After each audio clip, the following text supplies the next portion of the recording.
भगवान को रिझाना है मेरे भाई बहन तो केवल और केवल प्रेम करो। केवल ईश्वर से प्रेम करो और कुछ करने की आवश्यकता नहीं।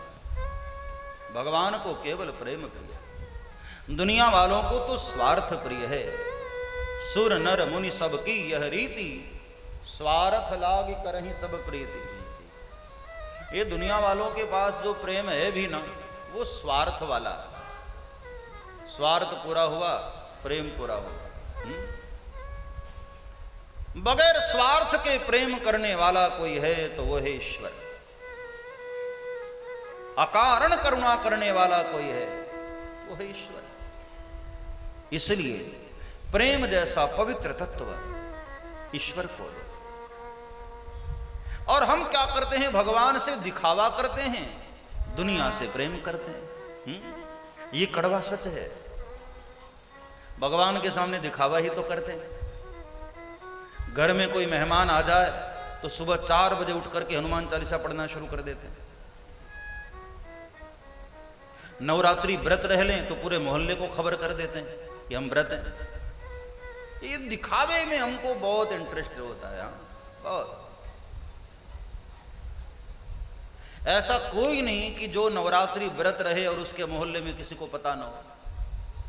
सबको पता रहता है कि वो आदमी व्रत है। अब देखो ना, नवरात्रि जब आती है तो कई माताओं को माता जी आती है। बिलासपुर की बात नहीं है, यहां की बात नहीं। कई लोगों को माता जी आती है, काली माता। पर मैं एक बात आज तक समझ नहीं पाया कि काली आती है तो जीव क्यों निकाल कर आती है?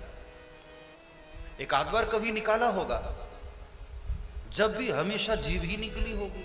हाँ? और कभी आप ध्यान देना, काली माता एकांत में नहीं आती। जब थोड़ी सी भीड़ भाड़ हो जाएगी ना, वहीं आती। अब आना ही था तो एकांत में भी आ सकती थी, कमरे में भी आ सकती थी, लेकिन नहीं। जहां थोड़ी सी भीड़ भाड़ हुई, लोग आ गए माता जी करने, आ गई काली माता। और जब भी आती हैं तो ऐसा सिर विर पटकना शुरू और बाल वाल बिखरा करके। अभी हमारे हरिद्वार में मैं सुबह सुबह गंगा के किनारे जा रहा था, तो एक मोहल्ले की कोई माता होगी, उसको माता जी आना स्टार्ट ही हुई थी। अभी झूमना उमना शुरू ही किया था, इतने में कुत्ता आया। 2-4 बार भौं भौं किया, भाग खड़ी हुई माता। अभी शुरुआत ही हुई थी, अभी झूमना शुरू ही हुई थी। आने में थोड़ा टाइम तो लगता है, 10-15 मिनट लगता है, तब अपने ओरिजिनल रूप में आती है ना। कुत्ते को लगा कि इसको क्या हो गया, और एकदम भौं भौं करके चढ़ा, तो उसको वैसे करते हुए माता भागी। क्या ढोंग करते हो साहब? हाँ, माता तभी आती है जब भीड़ भाड़ होती है। एकांत में भी तो माता आए, इतनी ही माता प्रेम करती है। और मैंने देखा है माता आती भी किस पर? जो ठंडी पर 4 महीने नहाए ना, उसके ऊपर माता जी आ जाती है।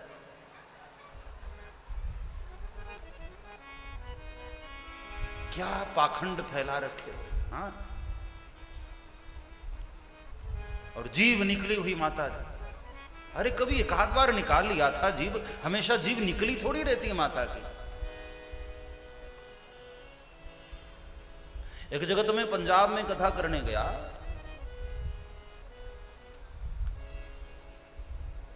छोटा था, उम्र छोटी थी हमारी।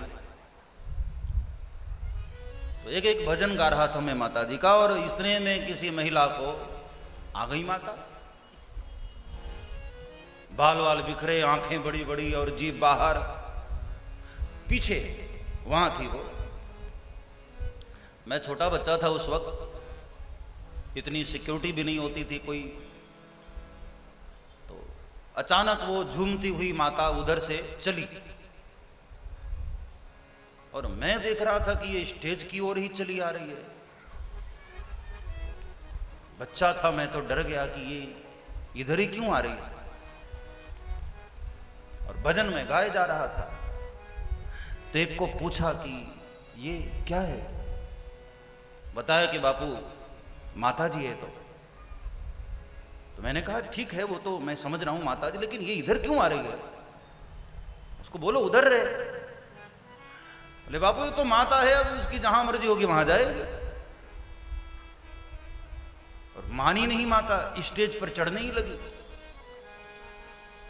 तब मैंने कहा कि भाई कभी कभी मुझे भी हनुमान जी आ जाते हैं, और ऐसा लग रहा है कि बस अब आने ही वाले हैं आज। इतना सुना तो माता भाग गई, फिर पीछे खिसक गए। मैंने कहा हनुमान जी आ जाए तो क्या माइक टूटे या क्या टूटे, कोई भरोसा नहीं है भाई, अब आने ही वाले हैं हनुमान जी। ये जो पाखंड है मेरे भाई बहन, ये प्रभु को प्रिय नहीं है। क्यों दिखावा करते हो ईश्वर के सामने? हाँ, भगवान को केवल और केवल सहज प्रेम प्रिय है, और कुछ न करो, केवल प्रेम करो। भगवान तो प्रेम से रिझ जाने वाले हैं साहब, कुछ करने की आवश्यकता नहीं, केवल प्रेम करो, सहज प्रेम, जैसे अपने बच्चे से करते हो, परिवार से करते हो, घरबार से करते हो, ऐसा ही प्रेम ईश्वर से करो। हर पल परमात्मा को यदि प्रेम किया जाए। एक आदमी एक महात्मा को पूछा, गंगा के किनारे वो भजन कर रहे थे, ध्यान कर रहे थे। आदमी गया और कहा कि बाबा मुझे जानना है कि भगवान कैसे मिलते हैं, भगवान को पाने के लिए क्या करना होता है। तो महात्मा मुस्कुराए, अरे बोले छोड़, तू नहीं पा सकता है। बोले नहीं नहीं महाराज आप बताइए मुझे, भगवान को मुझे पाना है, क्या करना चाहिए। महात्मा जी ने कहा चल मेरे साथ गंगा के अंदर। महात्मा जी गंगा के अंदर लेकर के गए और कहा जरा डुबकी लगा इसमें। तो जैसे ही वो डुबकी लगाया, महात्मा जी ने गर्दन पकड़ी और थोड़ी देर उसको दबाए रखा हुई, और आदमी तो घबरा गया। और थोड़ी देर जैसे उसको दबाए रखा और बाद में महात्मा जी ने हाथ हटाया और बाहर निकला, एकदम घबराया, पसीना पसीना। उसने कहा महाराज आपने ये क्या किया? बोले जिस वक्त तू गंगा में डूबा तुझे क्या लग रहा था? बोले महाराज बेचैन हो गया था, तड़पन हो रही थी, किसी तरह एक बार श्वास लेने को मिल जाए। महात्मा ने कहा बस ऐसी ही तड़पन जिस दिन परमात्मा के लिए हो जाएगी, परमात्मा तत्क्षण तेरे सामने प्रकट हो जाएगी, और कुछ करने की आवश्यकता नहीं। भगवान के लिए प्रेम की वो तड़प चाहिए। राम ही केवल प्रेम प्यारा। कन्हैया को पाना है तो केवल प्रेम ही एकमात्र साधन है। बड़ा प्यारा सूत्र दिया बाबा तुलसी ने, मिलहि न रघुपति बिन अनुरागा, मिलहि न रघुपति बिन अनुरागा, मिलहि न रघुपति बिन अनुरागा, मिलहि न रघुपति बिन अनुरागा।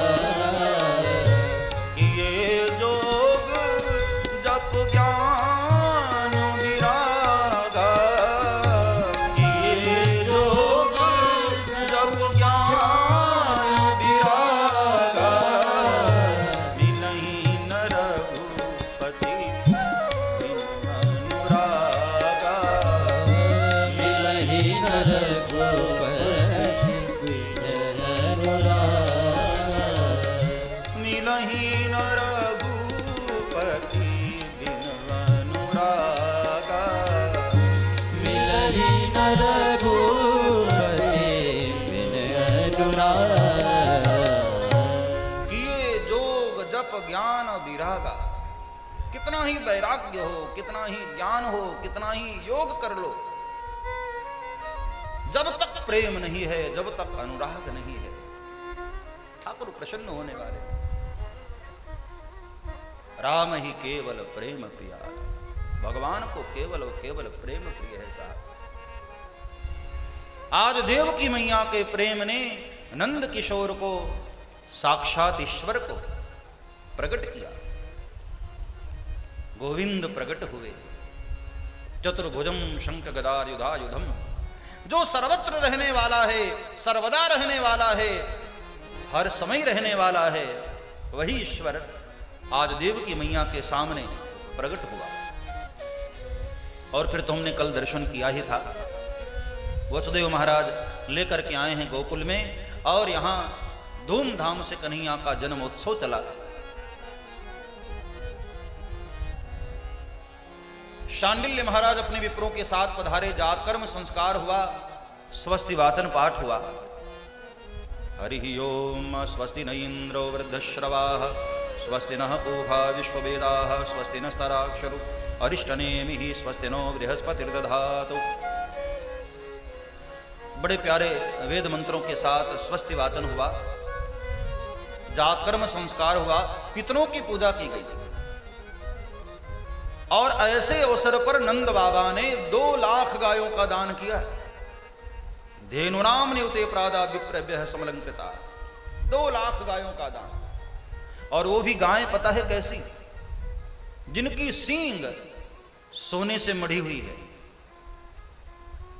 ऐसी 2 लाख गायों का दान किया। सोचो नंद बाबा के पास कितनी गायें होंगी। एक समय था जब गौ को हमारी संपदा का प्रतीक माना जाता था। कौन कितना बड़ा धनवान है, गौ माता से पता चलता था। किसके पास गौ कितनी है, वहां से पता चलता था कि कितना धनवान है। नंद बाबा के गौशाले में जो सबसे सुंदर गायें हैं, उन गायों का दान किया। और फिर तो 5 वर्ष की बालिका से लेकर के 90 वर्ष की गोपी तक सबने आकर के यशोदा मैया को बधाई दिया। सब्सक्राइब करें श्री चिन्मयानंद बापू जी के YouTube चैनल को और हमारे वीडियोस को सबसे पहले देखने के लिए बेल आइकॉन को दबाना न भूलें।